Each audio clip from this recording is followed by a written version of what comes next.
Hello, standard. How are you all? Fine, no? Mm. Today we do continue our chapter, which name is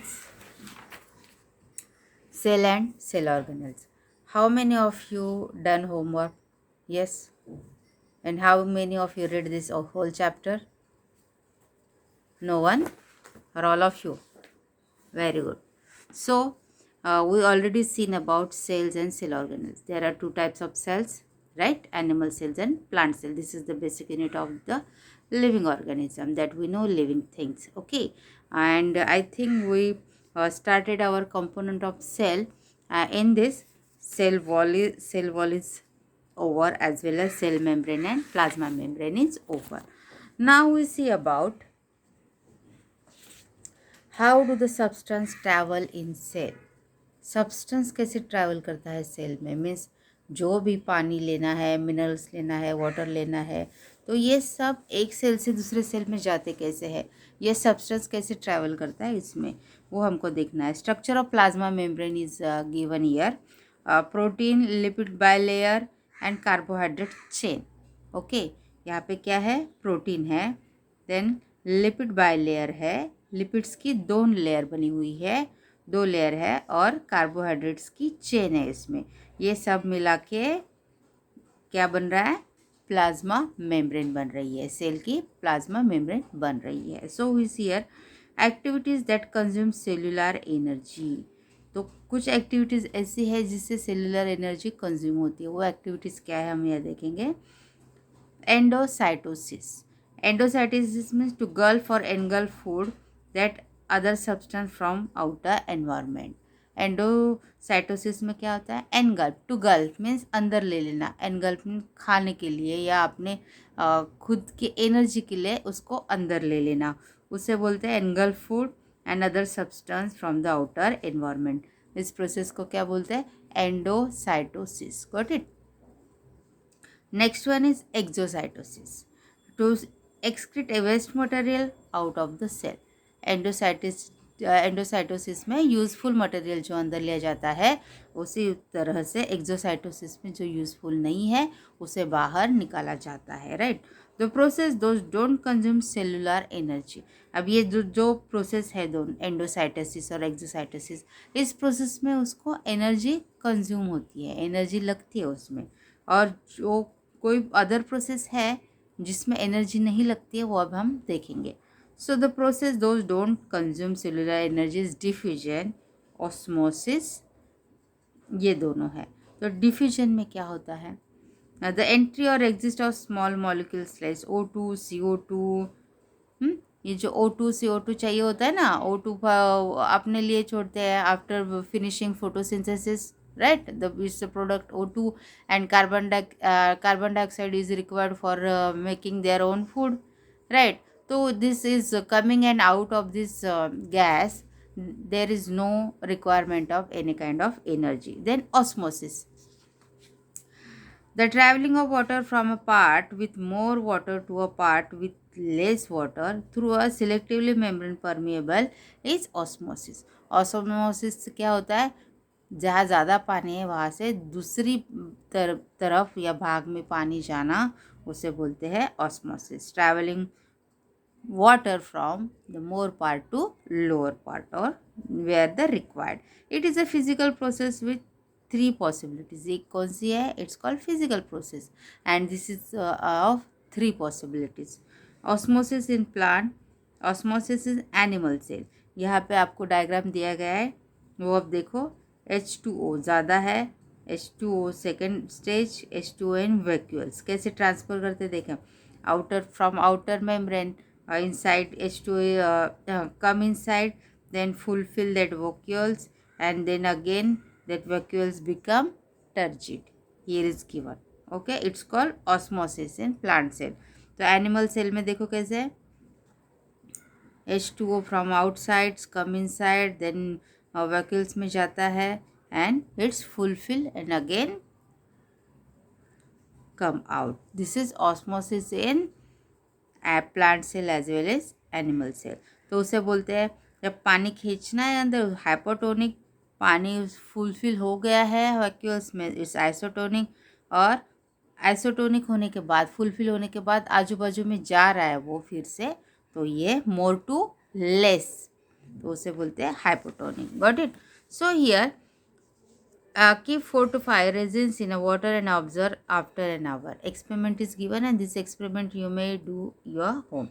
Afterwards, keep the same resins in a sugar solution and observe after an hour. Note down the observation discussed in the classroom. क्या होगा? Resins अगर पानी में डालोगे तो थोड़ी देर के बाद देखो तो टर्जिट हो जाएंगे, फुल भरे हुए लगेंगे ना, टम से फूक जाएंगे.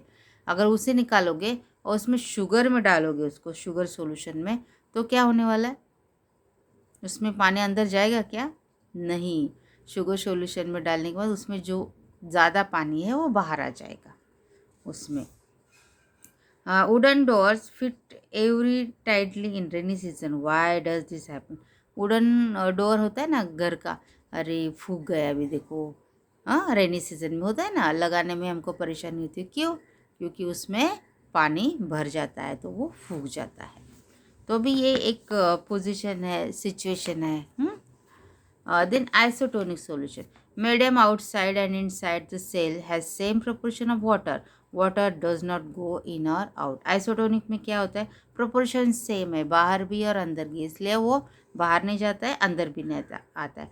Hypotonic. The cell has less water than outside medium, so water and other cell is called endosmosis.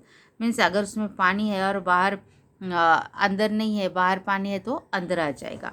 After some time they swell and become turgid. Then hypertonic solution. The cell has more water than the outside medium, so the water comes out of the cell. Hypertonic में क्या होता है? बाहर ज़्यादा पानी है, medium में ज़्यादा पानी है, तो सेल का जो पानी है वो बाहर आ जाएगा. The cells has more water than the outside medium, so the waters come out of the cell. If the fruit pieces are kept in a thick saturated sugar solution, the water from the fruit pieces enter the sugar solution. होता है ना, अगर आप piece काटो fruits के और उसके ऊपर शुगर डालो तो क्या होगा? थोड़ी देर के बाद देखोगे तो पानी पानी दिखेगा ना आपको, तो ये हाइपरटोनिक सॉल्यूशन बन जाता है. So the fruit pieces shrink after a while. तो उसमें से पानी पूरा बाहर निकल जाएगा, तो वो थोड़ी देर के बाद फ्रूट्स के पीसेस है वो श्रिंक हो जाएंगे.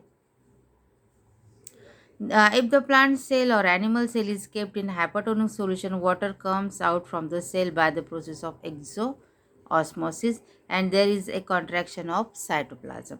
अगर हमारे सेल के साथ भी ऐसा हो जाए तो उसे बोला जाता है साइटोप्लाज्म, और वो प्रोसेस जो होता है उसे बोलते हैं एक्सोओस्मोसिस. मीन्स सेल्स में जो पानी है, साइटोप्लाज्म है, और पानी है वो बाहर आ जाता है. This process is called plasmolysis, और ये होल प्रोसेस को बोला जाता है plasmolysis. Got it. Then next important cell organelle is cytoplasm. Cytoplasm में क्या होता है?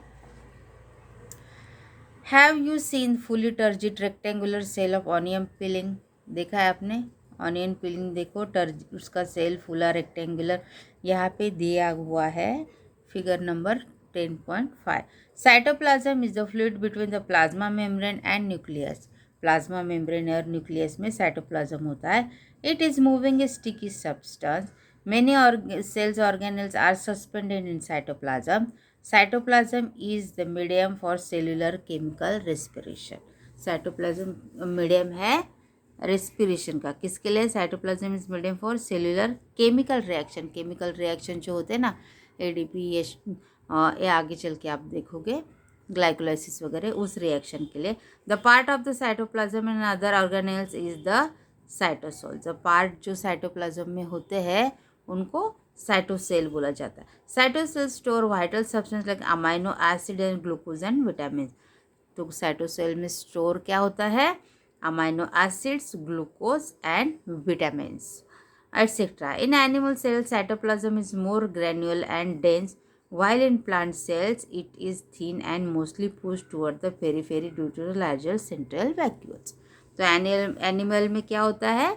वो बहुत ही ग्रैन्युअल होता है, mostly pushed periphery due to the larger central vacuole. और प्लांट में क्या होता है? Dense and granular. Got it. So the cell organelles are there.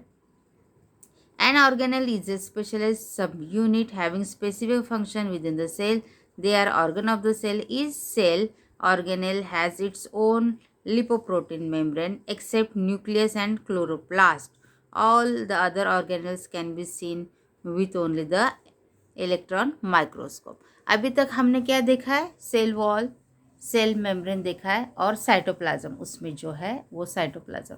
लेकिन आगे हम जो देखने वाले हैं, न्यूक्लियस है, माइटोकॉन्ड्रिया है, वैक्यूल्स, क्लोरोप्लास्ट, इनको हम क्या बोलेंगे? Cell organelles. ओके, ये सेल ऑर्गेनेल्स होते हैं. और अभी तक हमने देखा है ये कॉमन पार्ट साइटोप्लाज्म जो सेल के अंदर रहता है, और इस साइटोप्लाज्म में और सेल ऑर्गेनेल्स डेंस होते हैं, और cell membrane and cell wall. Okay, क्या क्या देखा है हमने? सेल वॉल और cell membrane, structure of cell wall, cell membrane and process of diffusion, osmosis cell membrane में कैसी होती है, और उसमें जो है थर्ड वन साइटोप्लाज्म. ओके, अब हम देखेंगे सेल ऑर्गेनेल्स जो साइटोप्लाज्म में डेंस होते हैं. ओके, तो कैसे होते हैं? First one is nucleus. Take a drop of water over clean glass side. Using ice cream spoon, gently scrape inner the surface of your cheek. With a needle, transfer a little material from spoon to the water drop of the slide and spread it evenly. Put a drop of methylene blue, ये सब indicator होते हैं. Stain on the smear. Put a cover slip and observe the under microscope. Did you observe the cells with blue nucleus? ये experiment किया गया है, और cell organelle जो होते हैं हम उसे बस कहाँ देखते हैं? Under the microscope only. तो आप देखोगे ये एक्सपेरिमेंट माइक्रोस्कोप के अंदर, तो आपको दिखेगा ये सब. The dark round spot seen under the microscope while observing the onion peeling stain with iodine in the nucleus of the cell. तो आपको उसमें आयोडीन की वजह से न्यूक्लियस दिखेगा, कलर उसका दिखेगा. तो न्यूक्लियस कैसे होता है? When observed under the electronic microscope, we can see the nucleus covered by a double layered membrane with small pores. ये डबल लेयर मेम्ब्रेन में स्मॉल पोर्स में होता है. This pores allow the passage of material in and out of the nucleus. Nucleus में ये जो pores होते हैं वो मटेरियल को इन एंड आउट करने के लिए होते हैं. Nucleus has one round nucleolus. Nucleolus ये एक उसमें प्रेजेंट होता है एकदम बीचों बीच. And a network of chromatin fibres. और कौन सा नेटवर्क है इसमें? Chromatin fibres. Chromatin fibres are thin and thread like structure. ये कैसे होते हैं? Thin and thread like structure which condense to form short thick chromosomes. ये शॉर्ट थिक क्रोमोसोम्स बनाने के लिए होते हैं. To the time of the cells division. कब? सेल डिवीजन जब होता है ना, मियोसिस, माइटोसिस, उस वक्त ये काम आते हैं. Which condenses to form short thick chromosomes at the time of the cell division. Functional segment of the chromosomes are called genes. और ये फंक्शनल सेगमेंट जो है क्रोमोसोम्स न्यूक्लियस में, उसे बोला जाता है जीन्स. ओके, न्यूक्लियस उसमें क्रोमैटिड्स होते हैं, उसमें क्रोमोसोम्स फॉर्म होते हैं, और क्रोमोसोम्स में क्या होता है? जीन्स होते हैं. Right. Function of nucleus. It control all metabolic activities of the cell and also the cell division. See, the nucleus is very essential and very important part. आपने प्रोकैरियोटिक सेल, यूकैरियोटिक सेल पढ़ा है ना first division, तो prokaryotic में बस nucleus ही होता है to control the all activities. Like this, in these cells, only the nucleus is the main who control all the activities of the cell. The functions is over here. It is involved in the transmission of hierarchy characters from parents to offspring. ये किस में involve होता है? ये है ना hereditary characteristic from parents to their offspring. जो बच्चे हैं ना पेरेंट, उनमें ट्रांसफर होता है. Why? Because chromatic fibers are there. Chromatic fibers make chromosomes when at the stage of what? At the stage of where cell division. And functional segment क्या उसका? Jeans. तो जीन्स ट्रांसफर होते हैं ना parents to their offspring. तो jeans transfer होते हैं तो उसमें कैरेक्टरिस्टिक भी ट्रांसफर होते हैं. It is involved in the transmission of hierarchy characters from parents to offspring.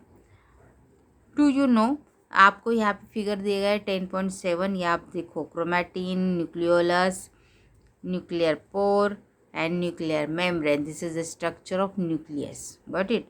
Do you know the loss of nucleus or large quantity of hemoglobin can be accommodated in the RBCs, and thereby the large amount of oxygen can be transported.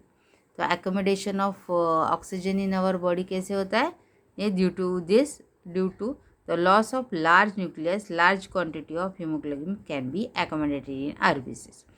Due to the loss of nucleus of Seuss tube, the plant phylum and they become hollow, and thereby transportation of food become easy. Plant में भी अगर loss हो जाए nucleus का तो क्या होता है, और अगर ह्यूमन सेल में या एनिमल सेल में क्या होता है, ये आपको यहाँ पे दिया गया है.